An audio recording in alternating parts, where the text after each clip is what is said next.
అందరికీ వందనాలండి. ప్రియమైన దేవుని పిల్లలారా, ఈరోజు మనం కొన్ని కొత్త సంగతులను వేద గ్రంథముల నుండి నేర్చుకుందండి. ప్రపంచంలో ప్రతి మనిషి ఎన్నో ఆలోచనలు కలిగి బ్రతుకుతున్నాడు. ఎలా బ్రతకాలని, ఎలా జీవించాలని, ఎలాగా భూమి మీద సంపాదించుకోవాలో, ఎన్ని సంపాదించుకొని ఎలా జీవించాలి, సుఖంగా బ్రతకాలి, సుఖంగా ఆనందించాలి అని ప్రతి మనిషి కోరుకుంటున్నారు.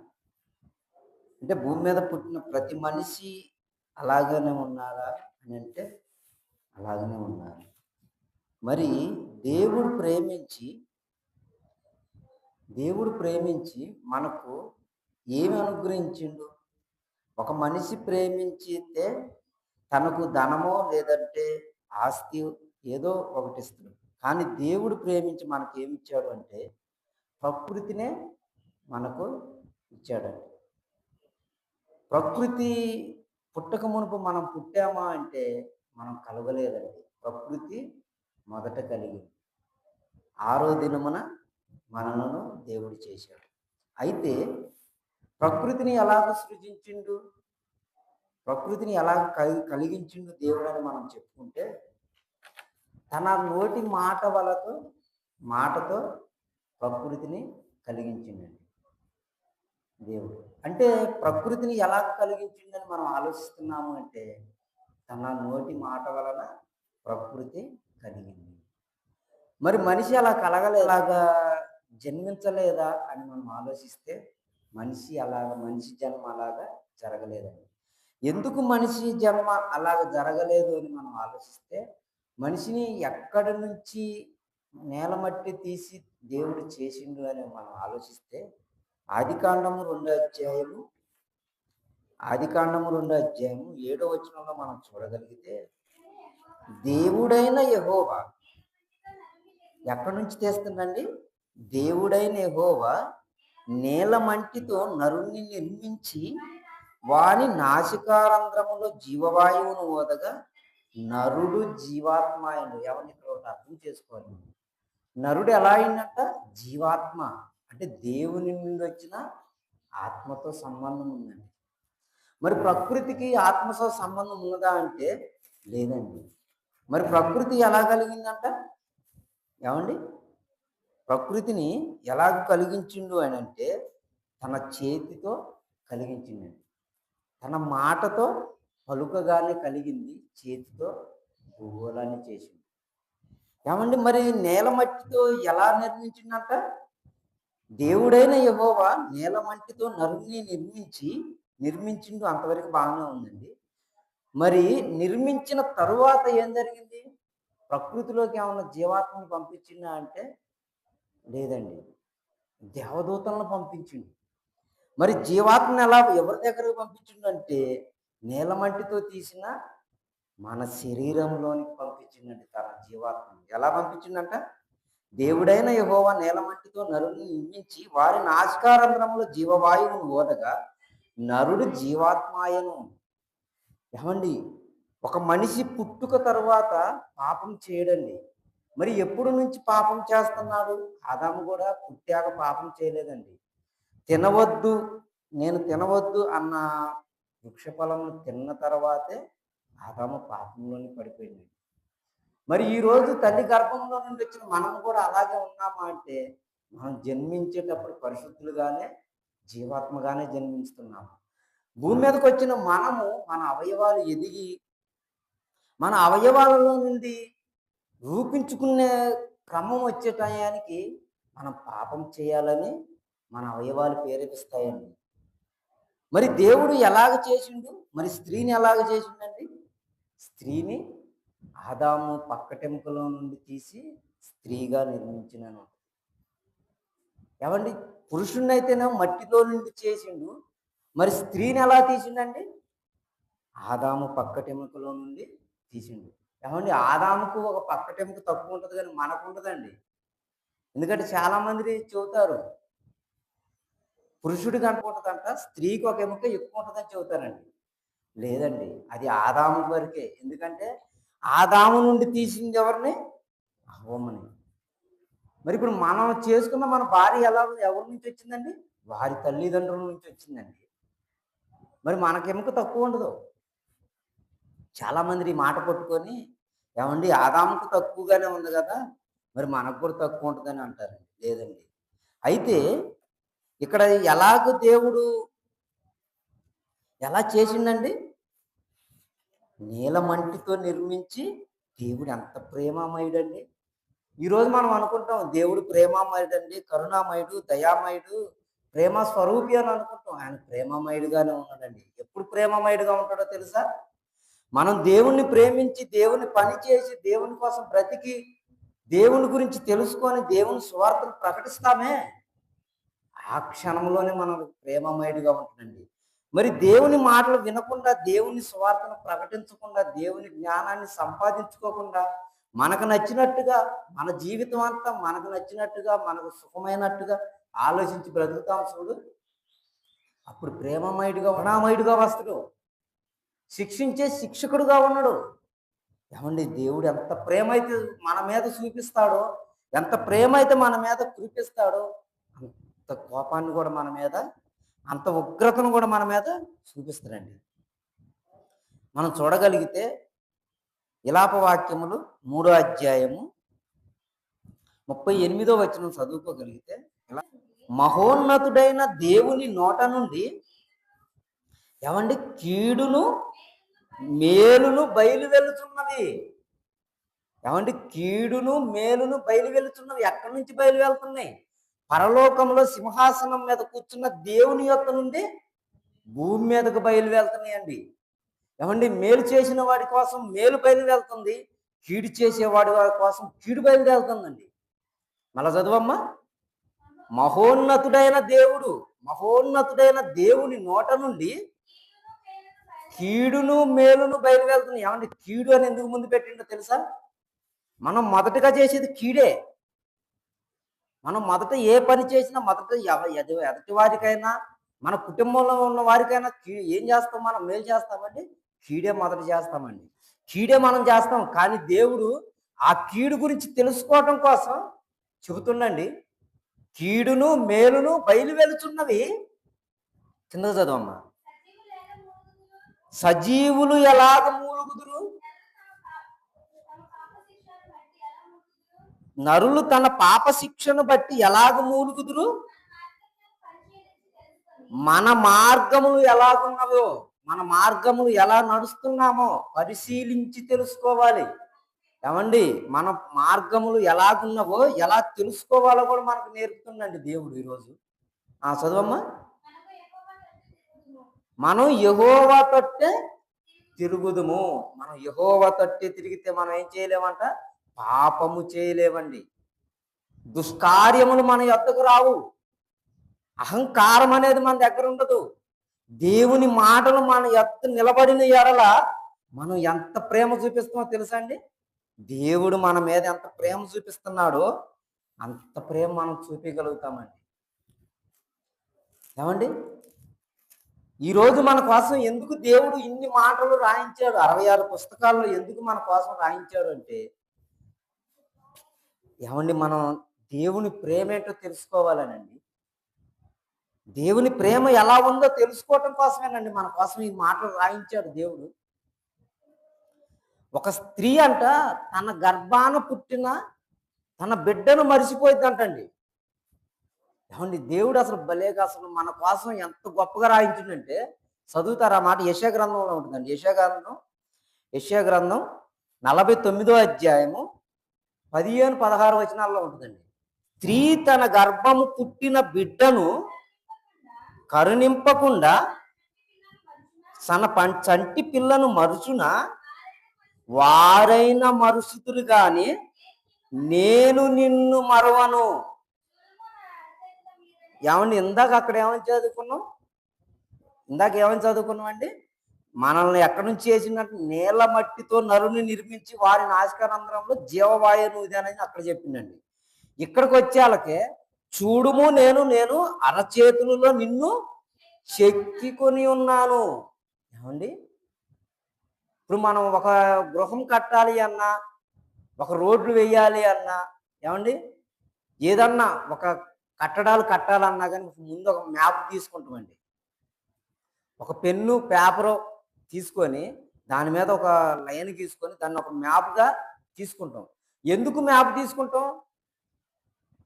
ఏమండి, ఎందుకు మ్యాప్ తీసుకుంటాం? ఈ రూపం ఇలాగే రావాలి, ఈ రూపం ఇలాగనే చెక్కాలి, ఈ కట్టడాలు ఇలాగనే కట్టాలి, ప్లాస్టింగ్ చేసిన రంగులు వేసినా ఇదిగో ఈ రూపంలోనే రావాలి అని చెప్పేసి ఒక రూపం దిద్దుకుంటాం. ఒక రూపం దిద్దుకున్న మనిషికి ఏరే వాళ్ళకు అప్పచెప్తే, ఆ మేస్త్రికి అప్పచెప్తే అదే రూపాన్ని దించుతారండి. ఎందుకని? ఆ రూపాన్ని చూసిండు కాబట్టి. కానీ దేవుణ్ణి, నువ్వు ఈ రూపం నాకు తండ్రి, నాకు ఇదిగో ఈ రూపం ఇవ్వమని దేవుణ్ణి మనం అడగలేదండి. మన తల్లిదండ్రులు అడగల, మన తాత ముత్తాతలు అడగల. మరి ఎవరు చేశారు ఈ రూపాన్ని? ఎందుకు ఈ రూపాన్ని ఇంత అందంగా తయారు చేసిండు? ఒకరిని ఎరుపుగాను, ఒకరిని నలుపుగాను, ఒకరిని తెలుపుగాను ఎందుకు చేసిండు అంటే దేవుడికి నచ్చినట్టుగా నిర్మించుకున్నాడండి. దేవునికి నచ్చినట్టుగా నిర్మించుకున్నాడు. ఇక్కడ అదే చెబుతున్నాడు, చూడుము నేను నిన్ను అరచేతులలో చెక్కుకొని ఉన్నాను. ముందు అరచేతులలో మనం ఎలాగైతే ఒక పేపర్ పెన్ను తీసుకొని మనం రాసుకుంటాం, దేవుడు కూడా అలాగనే రూపించుకున్నాడండి మన రూపాన్ని. ఏమండి, మన రూపాన్ని అలాగనే నిర్మించుకున్నాడు. ఈ రూపం నా కోసమే బ్రతకాలి, ఈ రూపం నా కోసమే జీవించాలి, ఈ రూపం నా కోసమే ఆలోచించాలి అని ఒక రూపాన్ని దిద్దుకొని అక్కడ ఒక పేరు పెట్టుకున్నాడండి. ఏమని? భూమి మీదకు నా కుమారుడు రావాలి, తల్లి గర్భంలో కోట్లాను కోట్ల శుక్రకణాల్లో నుంచి ఫలాని రాయప్ప రావాలి, ఫలాని ఎల్లయ్య రావాలి, ఫలాని పుల్లయ్య రావాలని రూపించుకున్నాడండి. ఏమండి, కోట్లాది కోట్ల శుక్రకణాలు మిస్ అయినా కానీ నిన్నెందుకు ఈ రూపాన్ని ఇచ్చి భూమి మీద నిలబెట్టిండో తెలుసా? దేవుని సువార్తను భూమి మీద నెరవేర్చడానికండి. ఎవ్వరికి అర్థం కావట్లేదండి ఈరోజు ప్రపంచంలో. చాలా మంది దేవుడి ఇలువేంటో, దేవుడి గొప్పతనం ఏంటో, దేవుని శక్తి ఏంటో, దేవుని దయాలత్వం ఏంటో, ఏమండి, దేవుని గుణాలేంటో, అసలు మనల్ని ఎందుకు జన్మింపజేసిండో, మనల్ని ఎందుకు సృష్టించిండో మనుషులకు అర్థం కావట్లేదండి. ఏమండి, ఆదివారం ఒక్కరోజు పోతేనే ఈరోజు నేను ఆరాధనకు వచ్చానని సంతోషపడతావే, దేవుడు ప్రతి దినము నీ గురించి బాధపడుతుందండి. ప్రతి దినము నీ గురించి ఆలోచిస్తుండు. నా కొరకు ఎందుకు ఆలోచించట్లేదు? ఏమండి, నువ్వు ఆదివారం ఒక్కరోజే భోజనం చేస్తున్నావు, 7 రోజుల్లో రోజుకు 3 సార్లు భోజనం చేస్తావు. ఏమండి, మరీ ఆకలి అయితే మరొకసారి భోజనం చేస్తావు. మరి దేవుని గురించి నువ్వు 3 సార్లు భోజనం చేస్తుంటే నీకు భోజనం పెట్టిన దేవుణ్ణి మర్చిపోతున్నావే. ఏమండి, రోమపత్రిక చూడండి, ప్రకృతి ఎలాగ మన కోసం ఆలోచిస్తుందో. దేవుడు ప్రకృతిని చూస్తే నన్ను చూసినట్టే అంటాడు. నీకు రోజుకు 3 సార్లు ఆకలి అవుతుందే, 3 సార్లు ఆకలి అవుతుంది, నీవు 3 సార్లు తింటావు. నీకు అదేమంటే నా కష్టం, నేను కష్టపడ్డానని చెప్పుకున్నావే. ఈ కష్టపడటానికి నీకు ఆయుష్నిచ్చిన దేవుణ్ణే మర్చిపోయారండి ఈరోజు. దేవుణ్ణే మర్చిపోయారు, ఆయుష్నిచ్చిన దేవుణ్ణే మర్చిపోయారండి. రోమపత్రిక 1వ అధ్యాయము 20వ వచనం చదువమ్మ. ఆయన అదృష్ట లక్షణములు అనగా ఆయన నిత్యశక్తియు దైవత్వమును జగదుత్పత్తి మొదలుకొని సృష్టింపబడిన వస్తువులను ఆలోచించుట వలన తేటపడుతున్నవి. ఏమండి, జగత్తుత్పత్తి మొదలుకొని నీ కొరకు సృష్టింపబడ్డ ఈ వస్తువులన్నీ. ఒక వస్తువుకు పని ఉంది, ఏమండి, ఒక భూమికి పని ఉంది, అలాగనే ఒక చెట్టుకు పని ఉంది. ఆ చెట్టు వీస్తేనే నీకు గాలి వచ్చింది, ఆ చెట్టు వీస్తేనే నీకు గాలి వచ్చిందండి. అది ఇచ్చిన గాలినే నువ్వు పీల్చుకొని మళ్ళీ విడిచిపెడితే ఆ చెట్టు బలైపోతుందండి నీ గాలి వల్ల. అయినా కానీ చెట్టు బాధపడలేదండి. ఇది దేవుడు చేసిండు, దేవుని పిల్లల కోసం నేను కష్టపడాలని ప్రకృతి ఆలోచిస్తుందే. మరి మనిషి ఎందుకు ఆలోచించలేకపోతుందో? ఏమండి, మనిషి ఎందుకు కరుణించలేకపోతుంది దేవుని మీద. దేవుణ్ణి ఎందుకు తెలుసుకోలేకపోతున్నాం అంటే, ఏమండి ఈరోజు ఎండలు ఎలా ఉన్నాయో ఎవరికన్నా తెలుసు కదా, మనం ఎవరిని అడగవసరం లేదండి. ఇంట్లో కూర్చున్న ముసలమ్మని అడిగినా చెబుతారు ఇవాళ. పనికి పోయిన వాళ్ళని అడగవసరంలా. అమ్మ ఎండలు ఎట్టున్నాయా, అసలు నేను తట్టుకోలేకపోతున్నానయ్యా అంటే. ఏమండి ఒక చెట్టుని నరికేస్తున్నారు. ఒక కనీసం మనకు ఒక నీడనిచ్చే చెట్టుని ఎందుకు నరుక్కుంటున్నారో ఎవరికి అర్థం కావట్లేదండి. ఏమండి అసలు చెట్లు అనేవి లేకుండా చేస్తున్నారండి ఈరోజు. కానీ ఎండలో ఎందుకు ఇలా ముదిరిపోతున్నాయి అంటే, ఎందుకు ముదిరిపోతున్నాయి అని మనం ఆలోచిస్తే, దేవుడు ఎంతో ప్రేమించిండండి. కానీ ఆ ప్రేమకు లోబడలేకపోతున్నారు మనుషులు. అందుకే ప్రకటన గ్రంథంలో మనం చూస్తే ప్రకటన గ్రంథంలో దూత వెళ్ళి సూర్యుని మీద గుమ్మరించగానే ఆ సూర్యుడు పగపగా మండిపోతున్నాడు. ఆ మంటల వల్ల ఈరోజు మనం చాలా ఇబ్బందులు పడుతున్నాము.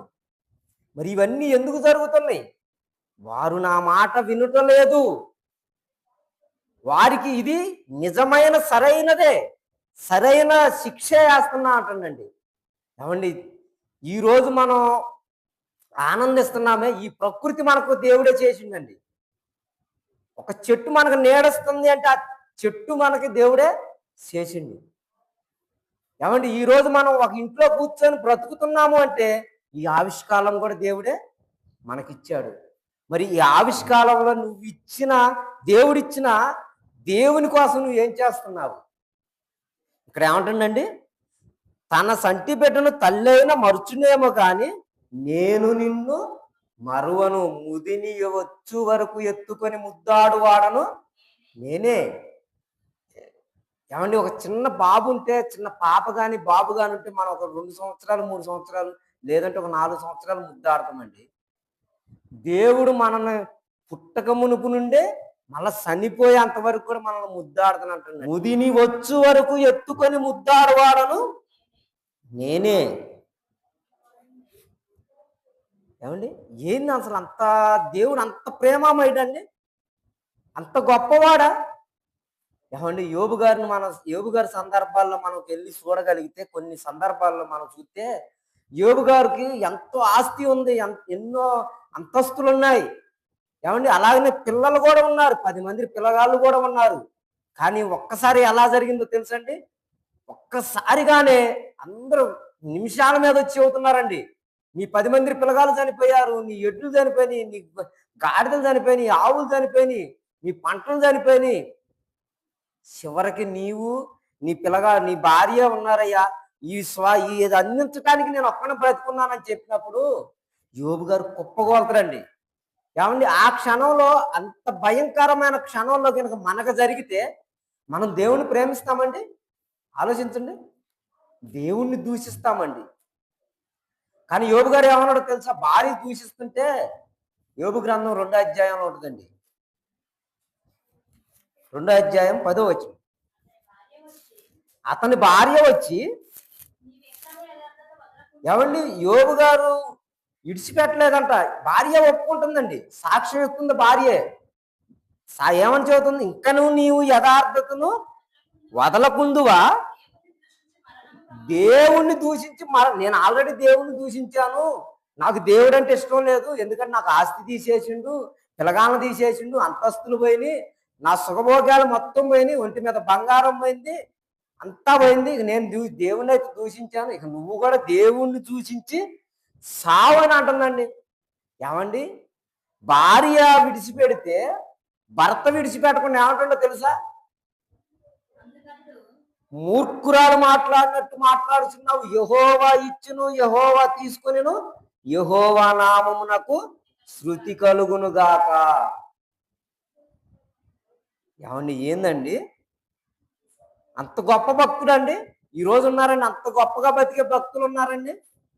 అంత గొప్పగా జీవించే భక్తులను చూపించండి.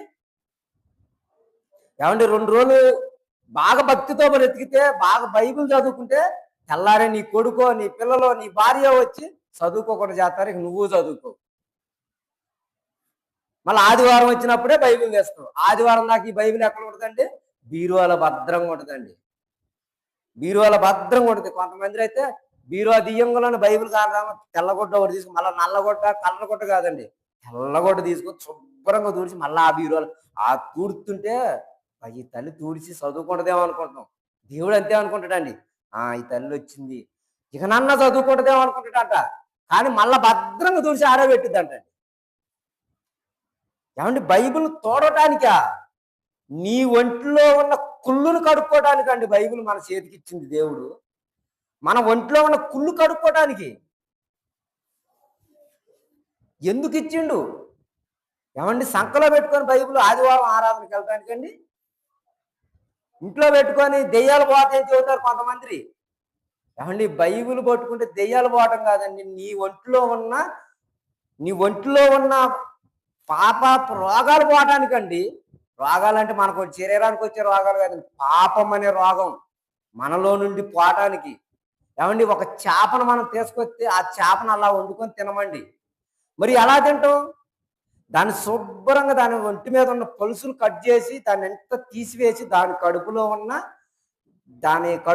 పేగులు దాని రసం మొత్తం తీసేసి ఉప్పుతో కడిగితేనే దాని రుచి మనకు తెలిసింది.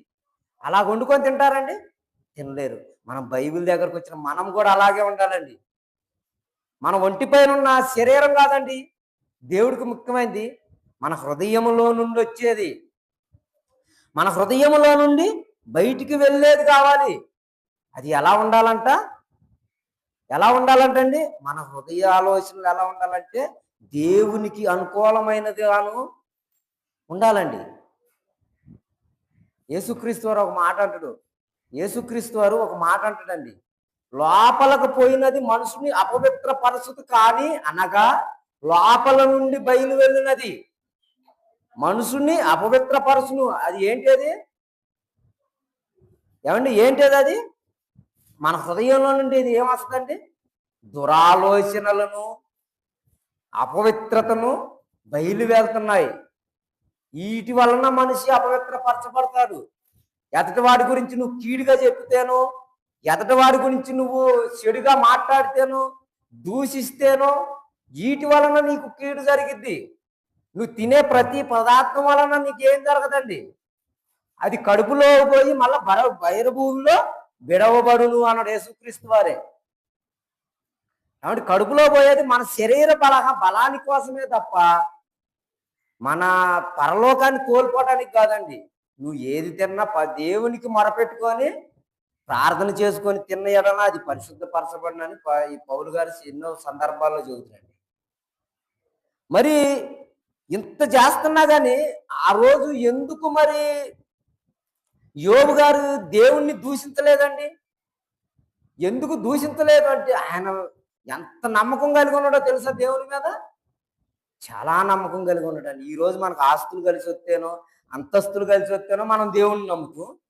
యోబు గారు దేవుడిని సమస్తం పోయినా కానీ దేవుణ్ణి విడిచిపెట్టలేదండి. సమస్తం పోయినా పాత నిబంధనలో కండి అది ప్రవక్తలకు కదా, మరి కొత్త నిబంధనలోకి వచ్చేళ్ళకి ఎవరికన్నా ఉందా అని అంటే, కొత్త నిబంధనలోకి వచ్చినాక కూడా మా స్థిరాస్తులు అమ్ముకున్న వారు కూడా ఉన్నారండి. ఎవరు వాళ్ళు? అపోస్తులు. తమ స్థిరాస్తులు అమ్ముకొని అపోస్తులు పాదాల కాడ పెట్టిన వారు ఉన్నారు. అపోస్తులు తన స్థిరాస్తులు అమ్ముకొని స్వార్థ చేసిన వారు కూడా ఉన్నారు. ఏమండి, పౌలు గారు పగలు దారాలు కుట్టుకుంటూ రేత్రి స్వార్థ పని చేస్తున్నాడు.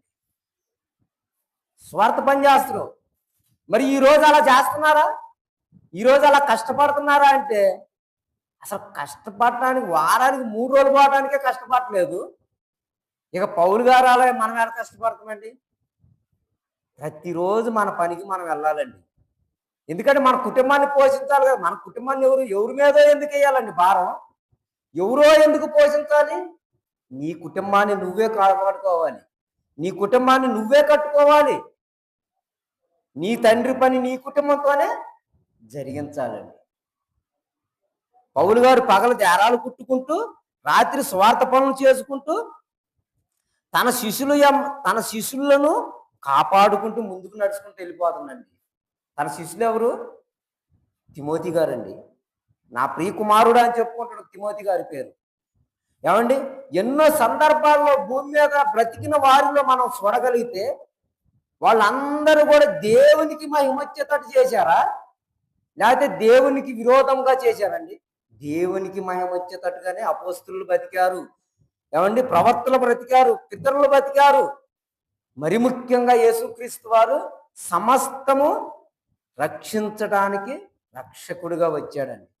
ఈరోజు ఎవరు నమ్ముతున్నారండి యేసుక్రీస్తు వారిని? ఎవరు స్వీకరిస్తున్నారండి?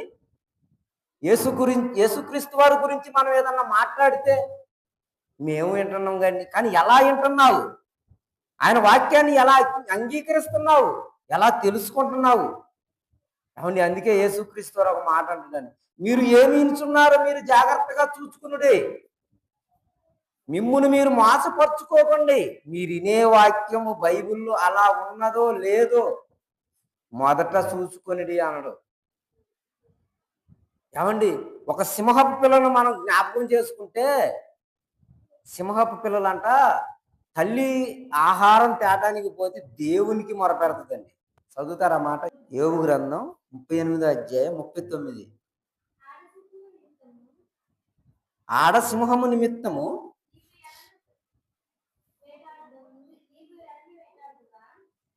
ఆడసింహమును గుర్చి ఎర్రను వేటాడుదువా? సింహపు పిల్లలు తమ తమ గృహాలలో పండుకొని తమ గృహములో పొంచి ఉన్నప్పుడు నీవు వాటికి ఆకలి తీర్చుదవా? తిండి లేక తిరుగులాడుచు కాకి పిల్లలు దేవునికి మొరపెట్టినప్పుడు కాకికి ఆహారం సిద్ధపరిచిన వాడు ఎవడు? చూడండి, అసలు కాకి పిల్లకు ఆహారం సిద్ధపరిచిన వాడు ఎవరు? కిందకు చదవమ్మా.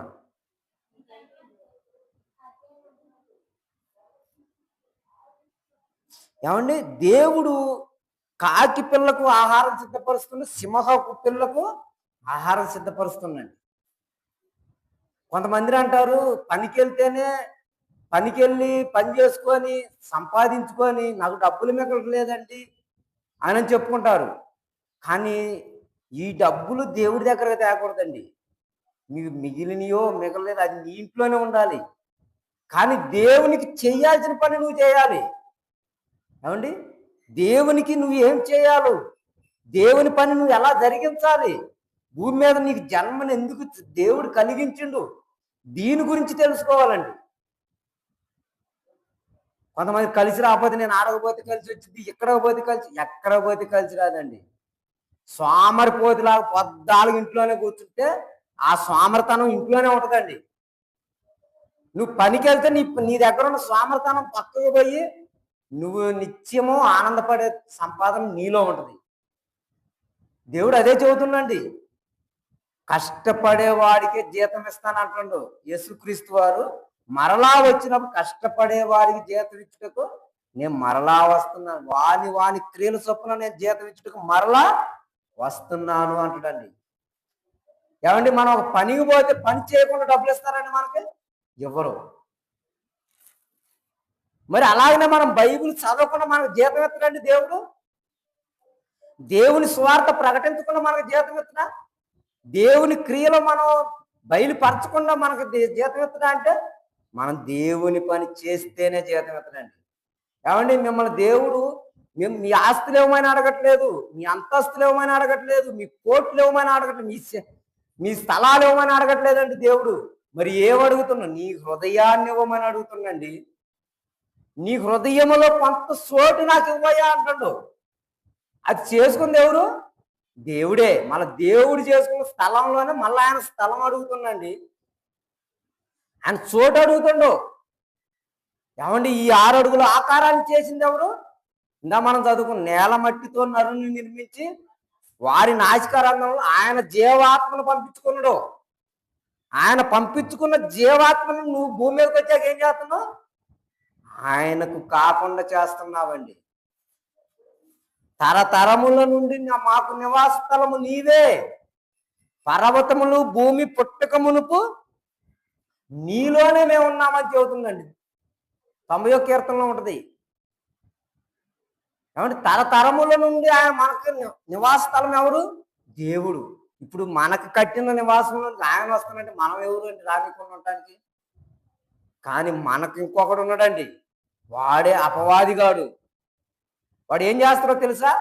దేవుని మాటలను వినకుండా, దేవుని పనులను చేయకుండా ఆటంకపరుచుతూ దేవునికి దగ్గర కాకుండా దూరం చేస్తాడండి. ఏమంటే దేవునికి కాకుండా దూరానికి పంపిస్తున్నావు. మరి దేవుడు ఏం చేస్తాడు? ఇంకా నా యొద్దకు రావాలి, నా గురించి తెలుసుకోవాలని ఇంకా చాలా దేవుడి దగ్గరగా చూస్తున్నాండి. కానీ మనుషులు ఎలా ఉన్నారంట? దేవునికి విరోధముగా ఉన్నారంట. మొదటికి ఏప్రిల్కి రాసిన పత్రిక 12:29 అందువలన మనము నిశ్చలమైన రాజ్యము పొంది దైవ కృప కలిగి ఉందుము, ఆ కృప కలిగి వినయ భయభక్తులతో దేవుని ప్రీతికరమైన సేవ చేయుదుము. ఏమండి, మనం ఒక కృప కలిగి ఉన్నామండి. దేవుని కృప అండి అది. దేవుని కృప కలిగి ఉన్నవారు ఎలా ఉంటారంట?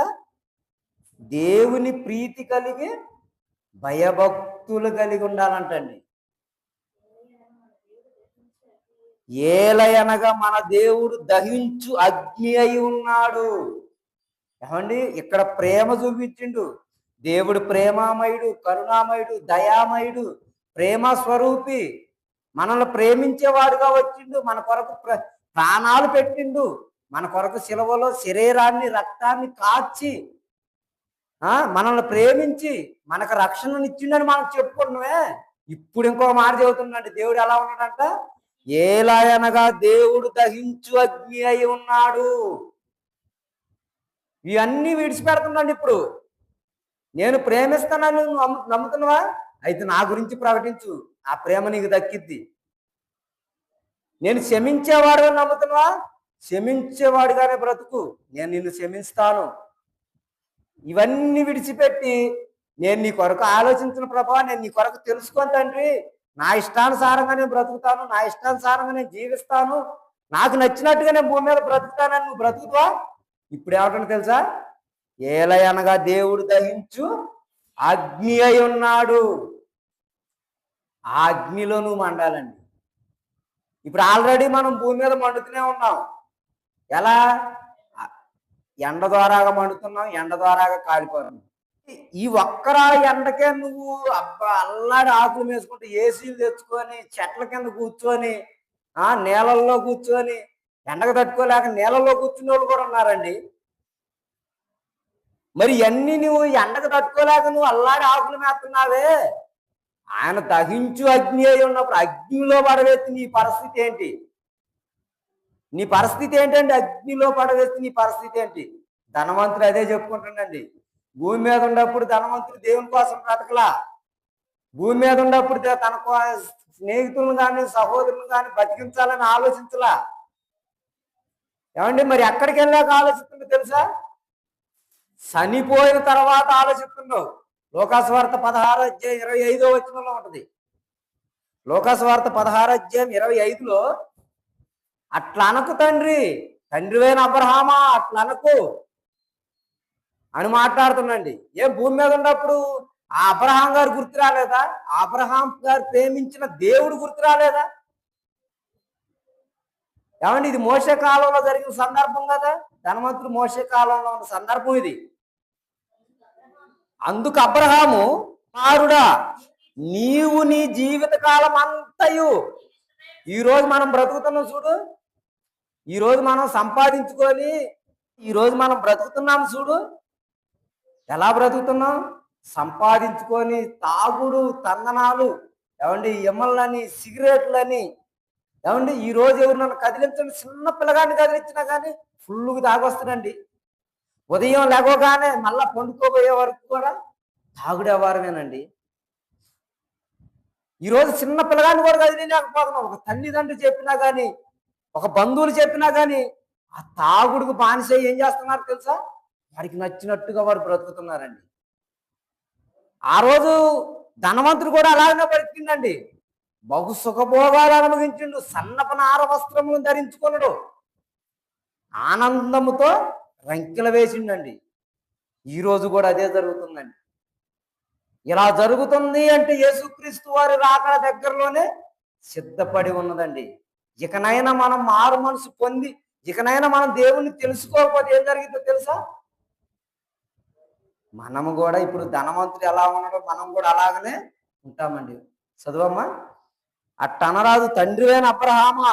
అందుకు అబ్రహాము, కుమారుడా, నీవు నీ జీవిత కాలం అంతయు నీకిష్టమైనట్టు సుఖమును అనుభవించితివి, అలాగుననే లాజరు కష్టం అనుభవించినని జ్ఞాపకం చేసుకో. ఏమండి, ఒకడు తాగుబోతుగా ఉండి తందనాలు ఆడుకుంటూ వాడికి ఇష్టమైనట్టు బ్రతుకుతుండు అంటే, ఇంకొకడు దేవుని కోసం బ్రతుకోడు ఉంటాడండి.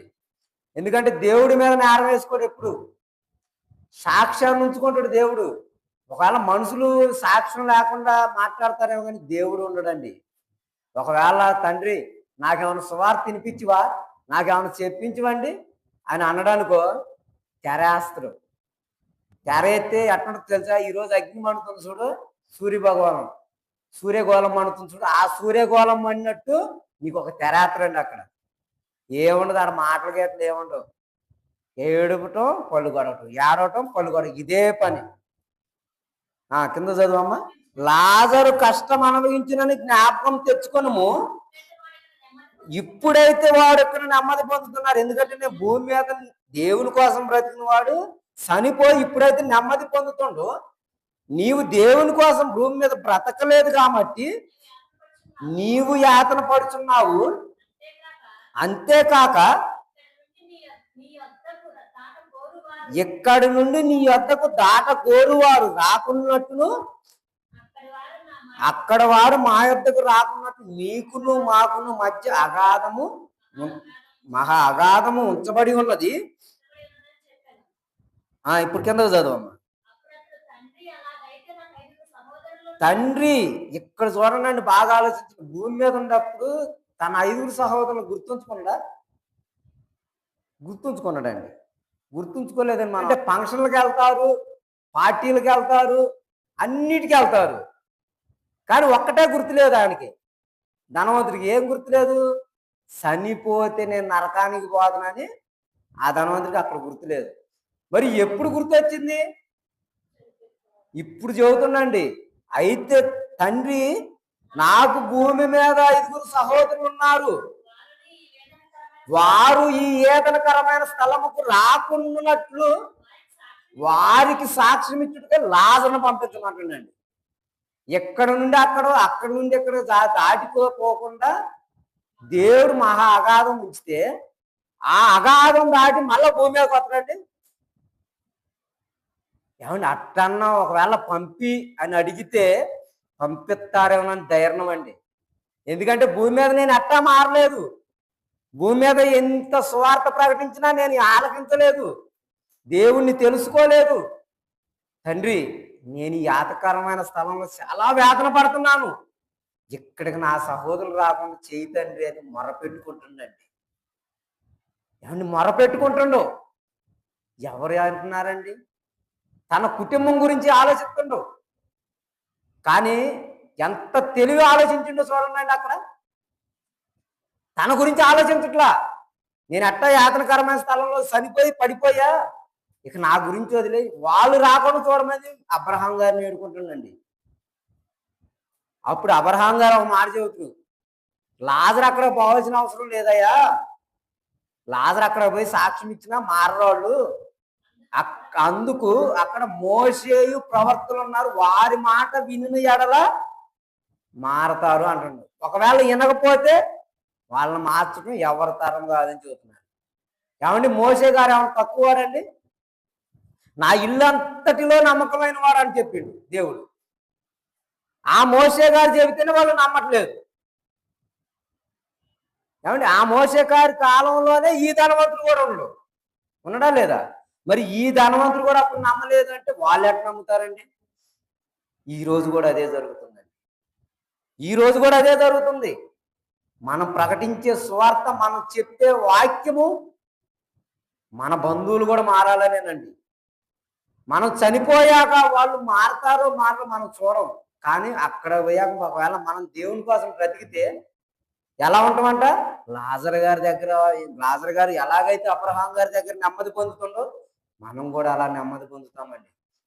ఒకవేళ మనం అలా బ్రతకక మనం కూడా మృతుల లోకానికి వెళ్ళిపోయినాం అనుకో, మృతులు లాగానే చనిపోయినాం అనుకో, దేవుడున్న లోకాన్ని విడిచిపెట్టి యాతనకరమైన అగ్ని గోళంలో యాతన పడతాడు. దేవుడు నిన్ను ఆస్తి అడగల, నిన్ను అంతస్తు అడగల, నీ మనసు మార్చుకోమంటుండండి.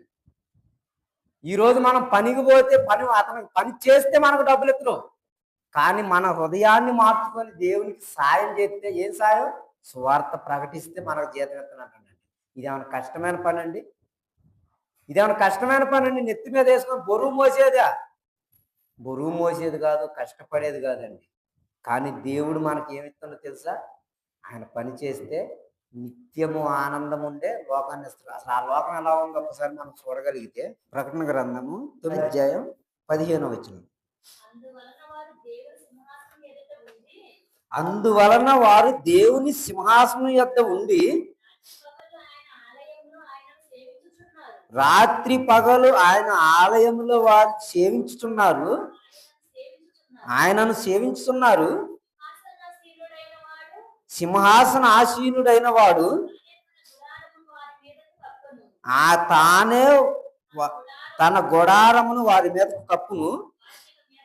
వారికి ఇక మీదట ఆకలైనను దాహమైనను ఉండదు, సూర్యుని ఎండైనను ఏ వడగాలి అయినను వారికి తగలదు.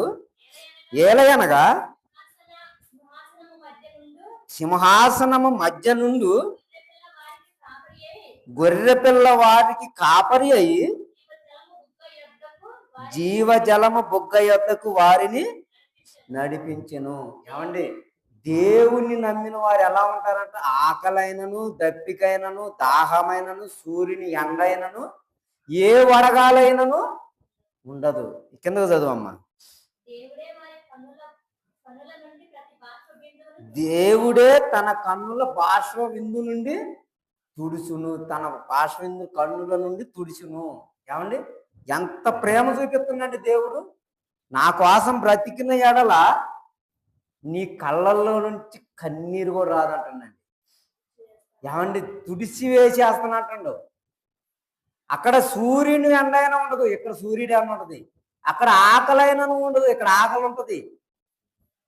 ఏమండి, అక్కడ వడగాలి ఉండదు, ఇక్కడ వడగాలి ఉంటుంది. అక్కడ ఏడుపు ఉండదు, ఇక్కడ ఏడుపు ఉంటుంది. అక్కడ సంతోషం ఉంటుందండి. ఏమండి, పరలోకంలో ఎంత గొప్పగా ఉందో ఆలోచించండి. పరలోకంలో ఎవరు ఆలోచిస్తున్నారండి? ఇవన్నీ చదివితేనండి దేవుడు అర్థం కావాలండి మనకి. ఇవన్నీ చదివితే దేవుడు అర్థం కావాలి. అక్కడ వడగాలి ఉండదు, ఎండ ఉండదు. ఏమండి, ఆ గొర్రెపిల్ల మన మధ్యవర్తిగా ఉన్నాడు యేసుక్రీస్తు వారు. మన మధ్యవర్తిగా ఉన్న యేసుక్రీస్తు వారినే మనం దూషిస్తున్నామండి, నమ్ముతున్నామని చెప్పుకున్నాము. ఆనాడు యేసుక్రీస్తు వారిని ఒక్కసారి సిలువేశారు యూదులు. ఈరోజు ప్రతిదినము మనం సిలువేస్తున్నాము, ప్రతిదినము సిలువేస్తున్నామండి. ప్రతిదినము యేసుక్రీస్తు వారిని ఏడిపిస్తున్నాము. వారు ఒక్కసారే సిలువేశారండి యేసుక్రీస్తు వారిని. కానీ మనం ఏం చేస్తున్నామో తెలుసా? మనం బైబిల్ తీసుకొని చదవని ప్రతి క్షణము మనం యేసుక్రీస్తు వారిని సిలువేసినట్టే. దేవుని వాక్యం ఎదుటి వారికి చెప్పని ప్రతి క్షణం మనం యేసుక్రీస్తు వారిని సిలువేసినట్టేనండి. అంటే మనమే పద్దాలకు సిలువేస్తున్నామా, లేకపోతే వాళ్ళు పద్దాలకు వేశారా? మనమే సిలువేస్తున్నాము, వారు ఒక్కసారి వేశారు. నేను దేవుడిని నమ్ముకున్నా అని చెప్పుకునే మనమే యేసుక్రీస్తు వారిని ఏడిపిస్తున్నామండి. ఏమండి, భూమి మీద బ్రతికి నీతిమంతుల జాబితాలో వెళ్ళిపోయిన నీతిమంతులు ఏం చెప్పుకున్నారు చూడండి. భూమిని లేపైనా అన్నారు. అక్కడ ధనవంతుడు ఏం చెప్పిండు? నాకు 5 సహోదరులు ఉన్నారు, వారికి ఈ వాక్యాన్ని అందించని చెప్పిండు. ప్రకటన గ్రంథం 6వ అధ్యాయం 9వ వచనంలోకి వచ్చారు, 9-10 వచనాల్లోకి వచ్చాకే నీతిమంతులు ఏం అడుగుతున్నారు? ఇక్కడికి వచ్చారు. ప్రకటన గ్రంథం 6వ అధ్యాయం 10వ వచనం, వారు నాదా సత్యస్వరూపి పరిశుద్ధుడా. ఎక్కడుండి అడుగుతున్నారండి? ఎక్కడ ఉండి కేకలు వేస్తున్నారు? పరదేశిలో నెమ్మది పొందుతున్నారు. నెమ్మదిలోనే ఉండారు కండి, నెమ్మదిలోనే ఉండారు కదా. మనం ఇంకా రక్షణ పొందాల్సిన వాళ్ళు ఉన్నాం కదా. కానీ వాళ్ళు అది చూడలేదండి. వారు ఆ ఉన్నతమైన లోకం కోసం ఎదురు చూస్తున్నారు. దేవుడు ఇస్తున్నాన్న లోకం కోసం, మన కోసం. మనం అందరం భూమి అంతమైతే మనం అందరం కలిసి వాళ్ళతో పాటు పరలోకం వెళ్ళటం కోసం అక్కడ వాళ్ళు అడుగుతున్నారండి. వారు నాదా సత్యస్వరూపి పరిశుద్ధుడా మా రక్తము నిమిత్తం ఎందాక తీర్పు తీర్చకయు. ఎవరికి తీర్పు తీర్చాలి? భూనివాసులకు తీర్పు తీర్చకయు ఉండు అని దగ్గరగా కేకలు వేస్తున్నారంట. కింద వచనాలు చదవమ్మా. యేసుక్రీస్తు వారు మధ్యవర్తిగా ఉన్నాడు కానీ యేసుక్రీస్తు వారు చెబుతుండడు, వారిలో ప్రతి వానికి తెల్లని వస్త్రములు ఇయ్యవలేను, మరి వారి వలనే సంపబడవు సహదాసుల లెక్క సహోదరుల యొక్క లెక్క పూర్తి అగువరకు కొంచెం కాలము నెమ్మది పొందమంటాడు. కొంచెం కాలం, ఇంకొంత కాలం మనకి ఇస్తుందండి. ఇంకొంత కాలంలో మనం మారుతామేమోనని. కానీ మనలో మార్పు రావట్లేదే, మనలో మార్పు చెందట్లేదే. కింద చదువమ్మా. ఆయన 6వ ముద్రను ఇప్పినప్పుడు నేను చూడగా పెద్ద భూకంపం కలిగను. ఏమండి, పెద్ద భూకంపం కలిగింది. ఈ భూకంపం చూసన్నా మనం మారుతామా? చదువుకునేటప్పుడు అండి ఈ భూకంపం గురించి తెలుసుకున్నా మనం మారుతామా అంటే మారలా. ఆ కాలంలో మారలేదండి. ఆయన 6వ ముద్రను ఇప్పినప్పుడు ఎవరు మారలా. కొంతమందిరే మారారు, కొంతమందిరే మారిపోతున్నారు. కొంతమంది ఎందుకు మారలేకపోతున్నారు? కొందరికే వాక్యం ఎందుకు వెళ్తుంది, కొందరు ఎందుకు వెళ్ళలేకపోతున్నారు అంటే వారిలోనికి దేవుణ్ణి తెచ్చుకునే ఆలోచనలు రావట్లేదండి. మరి నమ్మిన వారిలో మరి దేవుని గురించి ప్రకటించబడుతుందా అంటే వారిలో కూడా కొంతమంది అల్ప విశ్వాసులే ఉన్నారు. ఏదో వస్తే నేను దేవుణ్ణి ఆరాధిస్తా, ఏదో కలిసి వస్తే దేవుణ్ణి సంతోష పెడతా అనుకునే వారి దగ్గరకు దేవుడు రాడండి. కష్టాలు వచ్చినా, కన్నీళ్ళు వచ్చినా, ఇబ్బందులు వచ్చినా, ఇరుకులు వచ్చినా, బాధలు వచ్చినా, నిందలు వచ్చినా బ్రతికే వాడి దగ్గరే దేవుడు ఉంటాడండి. ఆలోచించండి. అలా బ్రతికే వాడి దగ్గరే దేవుడు నిలబడి ఉంటాడు. కాబట్టి మంచిగా పని చేసేవాడినే ఒక యజమాని కోరుకుంటాడండి, అతనే నాకు కావాలని. ఒక మంచి కష్టపడేవాడినే ఇంటింట్లో వాళ్ళు కూడా ఇష్టపడతారు. ఏమంటే ఇద్దరు కుమారుల్లో ఒకరు కష్టపడి ఒకరు కష్టపడకపోతే కష్టపడేవాడిని ప్రేమిస్తావా, కష్టపడినవాడిని ప్రేమిస్తావా? కష్టపడేవాడినే ప్రేమిస్తావు. కష్టపడేవాడి గురించి గొప్పగా చెప్పుకుంటావు. దేవుడు కూడా ఎవరైతే దేవుని కోసం కష్టపడతారో, ఎవరైతే దేవుని గురించి తెలుసుకుంటారో, ఎవరైతే దేవుని సువార్త ప్రకటిస్తారో వాళ్ళ గురించే దేవుడు చెప్పుకుంటాడు. వారి కోసమే దేవుడు వస్తాడు. నామకార్థ క్రైస్తవులుగా నామకార్థంగా బ్రతికే వాడి కోసం దేవుడు రాడు. నామకార్థ భక్తిగా ఉండేవాడి దగ్గర దేవుడు ఉండడు. ఒకవేళ నువ్వు ఈరోజు సంతోషపడవచ్చు భూమి మీద, చనిపోయిన మరుక్షణంలో నీకు పరలోకం ఉందా పాతాళం ఉందా ఎదురు చూస్తుంది తెలుసుకోండి. పాతాళం ఉందా, పరలోకం ఎదురులో ఉందా? గురిలో ఉన్నాం మనం. గురి వద్దకే వెళ్ళాలండి. ఏ గురి మీద మనం దేవుని నమ్ము? పరలోకం కోసం దేవుని నమ్ము. ఒకవేళ ఈ లోక ఆలోచన కోసం దేవుని నమ్మితే మనుషులందరికంటే దౌర్భాగ్యం మనమే. ఏదో కలిసి వస్తుందని నమ్మితే, క్రీస్తుని నమ్మిన వాడు మనకేదో కలిసి వస్తుంది, ఏదో లాభం ఉంటుందని నమ్మితే వాడికి మనుషులందరికంటే దౌర్భాగ్యం అవుతుంది. దేవుణ్ణి అలా నమ్మకూడదు. మరి ఎలా నమ్మాలి? పరలోకం ఇస్తాడని నమ్మాలి. ఏమండి, ఇక్కడైతే మనకు ధనము సంపాదించుకుంటే దొంగలు వచ్చి దొంగిలిస్తారు. ఒకవేళ ఇంట్లో దాచుకుంటే, ఒకవేళ బ్యాంకుల్లో దాచుకుంటే, ఈరోజు బ్యాంకులు కూడా సేఫ్టీ లేదు. ఎవరికైనా వడ్డీలకి ఇస్తే వడ్డీ కూడా సేఫ్టీ లేదు. కానీ నువ్వు పరలోకంలో దాచుకున్నావా, నువ్వు చనిపోయాక ఇక్కడ సంపాదించుకున్న ధనం ఏం ధనం? అది సువార్త ప్రకటించి దేవుని దగ్గర దాచుకున్న ధనం నీకు అక్కడ బ్రతకడానికి బతికినిస్తుందండి. బ్రతికిచ్చిన దేవుడు బ్రతికించాలని చూస్తుంటే ఆ బ్రతికిచ్చిన దేవుడి కోసం ఆలోచించకుండా బ్రతకకుండా నువ్వు బ్రతుకుతున్నావు నీకు నచ్చినట్టుగా. అందుకే లాజరు, ధనవంతుడు లాజరు ఒక కాలంలో పెట్టి లాజరు గారి గురించి చూపించిండు, ధనవంతుడి గురించి చూపిస్తాడు. నువ్వు ధనవంతుని చూసి మార్పు చెందకుండా ఉంటావా? లేకపోతే లాజరును చూసి మార్పు చెంది దేవుని కోసం బ్రతుకుతావా? నిర్ణయం మనకే వదిలిపెట్టిండండి దేవుడు. ఆ నిర్ణయం కూడా మనకే ఇచ్చేసిండు. ఏమండి, ఆ నిర్ణయాన్ని కూడా దేవుడు మనకు అప్పగించిండు. కానీ మనం ఏం చేస్తున్నాం? ఈ నిర్ణయాలు వీటన్నిటిని తొంగలో దొక్కేస్తున్నామండి. తొంగలో దొక్కేస్తున్నాం. ఈరోజు ఒక అయ్యగారు మనకి ఈ పాఠం చెప్పిండు. దీంట్లో మనకు పరలోకానికి పోవటానికి సిద్ధానికి ఉండయా, లేకపోతే మనం ఈ లోకంలో సంపాదించుకోవడానికి ఉండయా అని ఆలోచిస్తున్నారండి. ఏమండి, మనం గేదెలను చూడండి. అందరూ గేదెల గురించి ఒకటే ఆలోచిస్తారు. మేపుకొని వస్తున్నాం, వచ్చేటప్పుడు కడుపు నిండా మేసి నవరేసుకుంటూ వస్తుందని అనుకుంటాం. కానీ అది తిన్న మేతను అరిగించుకోవటానికి నవరేస్తుందండి. నెమరు వేస్తుంటుంది. అది తిన్న మేతను అరిగించుకోవడానికి నెమరు వేసుకుంటూ ఇంటికి వస్తుంది. ఇంటికి వచ్చాక నాగిద్దా అంటే ఇంటికి వచ్చాక కూడా ఆపదండి. అది అరిగే వరకు నెమరు వేస్తూనే ఉంటుంది. మరి నువ్వు ఆదివారం వెళ్ళి ఆదివారం ఆరాధనలో కూర్చొని వాక్యం విని, ఏమండి, వాక్యాన్ని నేర్చుకొని వచ్చిన నీవు మరి ఇంట్లోకి రాగానే ఏం చేస్తావు? తింటూ పండుకుంటావు. మరి నెమరు వేసేది ఎప్పుడు? నీవు నేర్చుకున్న వాక్యాన్ని నీకు హృదయంలో నెమరు వేసుకొని నీ వాక్యాన్ని భద్రపరుచుకునేది ఎప్పుడు? భద్రపరుచుకుంటావు? భద్రపరుచుకున్నప్పుడేనండి పరలోకం. భద్రపరుచుకోకపోతే నీకు పరలోకం మెట్టు కూడా చూడలేమండి. ఏమంటే కంటి సాయల్లో కూడా మనం చూడలేము పరలోకాన్ని. ఆ పరలోకం ఎలా ఉందంట?